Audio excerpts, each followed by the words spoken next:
I want to have a conversation with you here today. I get the very distinct sense that not a whole lot of people are talking about this one out there, and if they missed it the first time around, it should absolutely be newsworthy. Here you've got what I consider to be one of the all-time greats, an absolute dyed-in-the-wool masterpiece. Coming in very early 2021, it deserves to be in the collection of your PlayStation 5 or your Xbox Series X, regardless of what launches and what other titles are available. Game that I played about a decade ago. Oh, it's actually been a decade.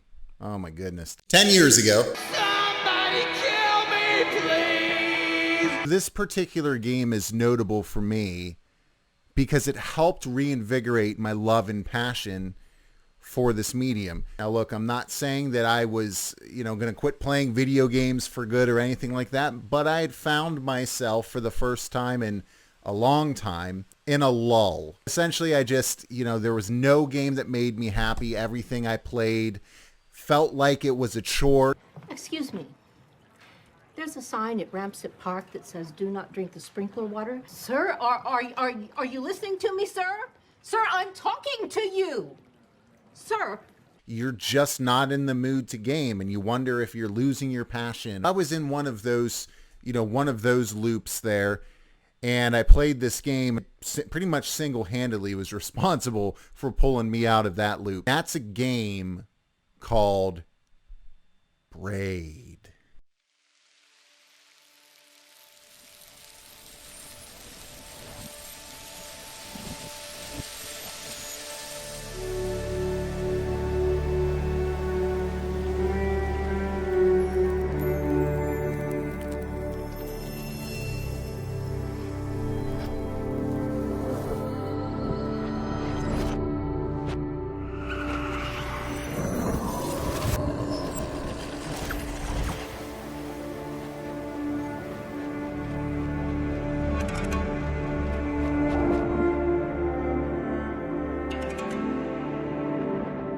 It's still to this day one of my favorite experiences and one of my favorite games that's out there, and I can't recommend it enough. It essentially was what put indie titles on the map. Even from just a historical perspective, it's an amazing game in its own right. Making big time developers and publishers and mega corporate companies like Microsoft taking them seriously. Castle Crashers as well at the time had something to do with that also. But Braid, man, I'm telling you, this game is something special. A point in case for video games as art. I mean, I could take the easy route out here and point to something like Shadow of the Colossus or Okami, but Braid is right up there amongst any of the other examples that you might use if you're a gamer to show or convince somebody that isn't aware that video games are in fact a legitimate art form. And Braid was one of the games that really hammers that point home. So if you don't know what this game is about, it's a little indie game, and it's a platformer and it's a puzzler. And look, I'm not a big platformer puzzler fan in general, especially the puzzle piece. I like to turn my brain off fairly often. The lower case A.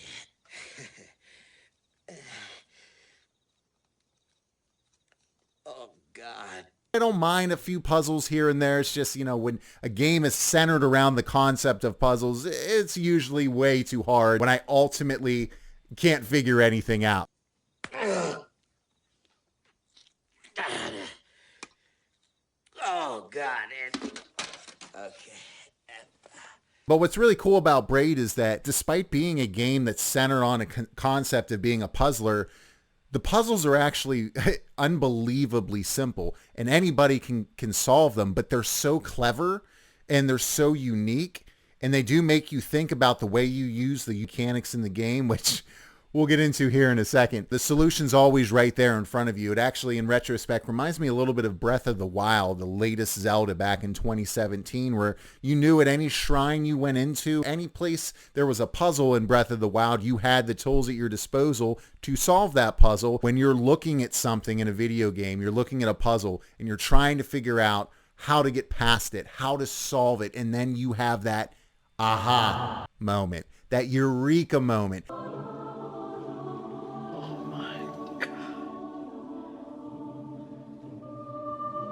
I get it. Braid is the penultimate example of that feeling. That is pretty much the entirety of Braid from step one all the way to the end credits. Braid is never too difficult. Anybody can solve the puzzles without looking up a guide, and it avoids being infuriating as a result because it's not super obtuse and it's not requiring you to have an IQ of 253. And this is the upper... Enough! Do you want my head to explode? In the name of all that is good and decent, no more for today! I don't know why I said 253. It just felt like the right thing to say at the time. But beyond all of that, Braid has one of the most unique takes on time manipulation that I've ever seen, even to this day. The entire concept of the game, both narratively and thematically, revolves around changing things that you wish you could take back, going back and fixing past mistakes. A lot of it's extremely meta, you know, where when you really start to reflect on it and think about it, you realize how deep this rabbit hole really goes and how thematically you can take this in any direction. But mechanically, this is also present, where at any given moment when you die and you ultimately, you know, fall into some spikes or an enemy, you know, hits you or whatever it might be, you can hold down one of the buttons on the controller and rewind back to your previous attempt. In fact, Braid makes liberal use of this mechanic to kind of rewind time, which also rewinds, I believe, the music in the game, which is really, really neat.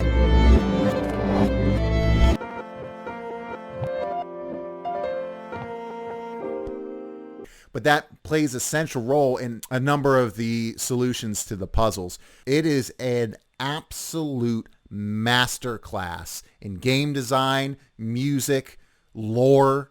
In an era before Demon's Souls and then by extension Dark Souls was released, you had Braid that was taking this concept of environmental storytelling and vague, you know, not giving concrete answers, but leaving storyline themes and details and logic up to the player. There's multiple theories about what's actually happening in Braid, and there's a literal one where you can pretty much, I think, for the most part, prove exactly from a tangible, realistic standpoint what this story is about. But then it's also left open to interpretation where you can make it figurative or as abstract as you want, and it still works. It still makes sense.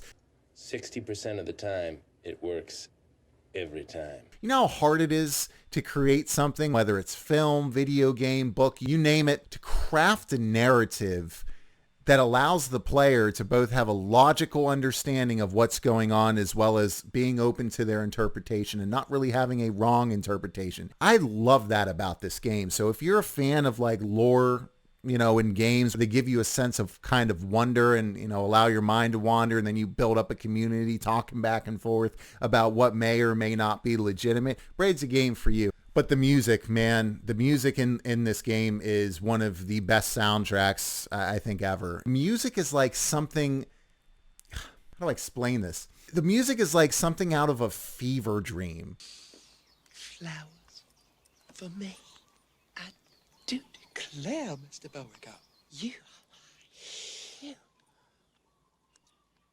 You ever have those dreams, right, where you wake up and you know you heard some music in that dream and you know it was amazing because of the way that it makes you feel, but you can't quite remember it, but you know that it was really good? I think maybe the quarantine's finally starting to get to me here.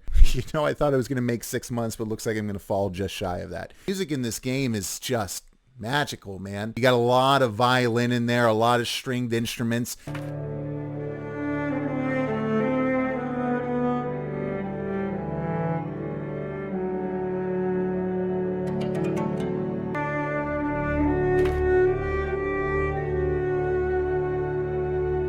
It's hard to explain until you experience it. It'd be like trying to explain to somebody a color they've never seen before. You got to kind of go through and experience it. I mean, outside of the fact that it's just objectively fantastic music, it's the combination of that music with the graphical style and animation of Braid that just set it to another level, skyrocket it to the moon. This game is like playing a watercolor painting. that's simultaneously been painted on oil canvas. It's one of the most unique looking and sounding games I've ever played. You mix this really unique and clever aesthetic that, you probably haven't seen much anywhere else with incredible music that's dreamy, and you add the mechanics of the game with rewinding time to undo your mistakes and using that to solve puzzles and figure out through the environment essentially what the story is as it starts to play out. And then you tie it all together as seamlessly as Braid does, and you come up with just an absolute classic and masterpiece. I can't recommend it enough. It comes out early 2021, so I'm assuming right at the turn of the year, it sounds like. So look, it's easy to kind of get bogged down in just playing the Call of Duties of the world and playing the Ghost of Tsushimas of the world, although definitely play that one because it's absolutely amazing. And check out my videos on those too. Regardless of the draw that those AAAs bring with them, there's something to be said for a more meditative piece. But man, sometimes it's just so refreshing and restorative to play an indie title in between them. You might just find Braid becomes one of your favorite games of all time as well. It's a game that shouldn't be missed by anybody. If you've ever picked up a controller, you owe it to yourself to play Braid, whether the last time you played a game was God of War in 2018 or Tetris in 1989. I can't think of a higher compliment to give something than that. So that's all I've got for you guys here today. If you like the content and you enjoyed it, do me a favor and click that like button, hit subscribe, and then select that bell for all notifications. And then that way, every time I upload a new video or I live stream, you can be notified of that content. I've just been overwhelmed by all of your support, all of your encouragement, personal messages, people subscribing. It's just been an amazing start to this, and I'm just getting going. I'm also going to be uploading more to my Instagram. If you haven't followed me there on Instagram, definitely do that. And then also I just started using Twitter again. If Stream of Conscience had a sewage system, it would be Twitter. But anyway, thank you guys as always for your support. Take care, and we'll see you in the next video.